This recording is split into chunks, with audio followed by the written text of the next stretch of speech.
I år er det 10 år siden ungdomsserien Skam først traff norske skjermer. Det som startet som en liten NRK-serie om livet på videregående, vokste raskt til å bli et nordisk fenomen.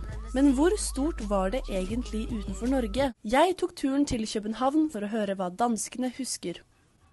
Ja, nå står jeg her i hovedgaten i København, Strøget, og skal snakke med noen dansker om hva de husker eller tenker om Skam-serien. Det var kæmpestor. Altså, jeg så den jo inden jeg selv startede i gymnasiet, så det var sådan lige slut folkeskole for mig.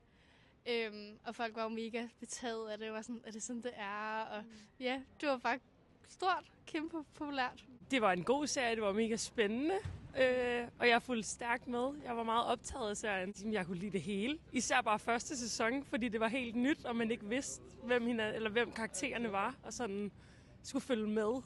Men især Noras og Williams sådan forhold. Ja. Har du nogle favoritkarakterer? Det kan jeg ikke huske. Jeg tror, at de alle sammen havde en meget god dynamik med hinanden. Jeg kan huske, det var sådan noget med, hver serie ligesom havde sit eget, hver sæson havde sin egen hovedperson. Ja.